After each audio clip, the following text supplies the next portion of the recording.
quali consigli daresti per preparare un curriculum o un colloquio in Italia? Prima cosa, se non loro sanno come si fa in italiano, devono usare tecnologie, qualche traduttore, cioè abbiamo di Google e anche di Microsoft, c'è tanti oggi, possono usare quello.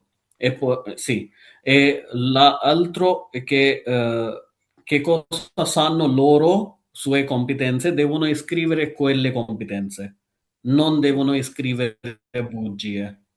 Ok, Secondo. La terzo, che devono avere fiducia e confidenza per spiegare bene. Per esempio, se mi chiedi qualcosa di mio lavoro, devo avere quella confidenza che l'ho fatto io e ti spiego bene e che tu capisci bene.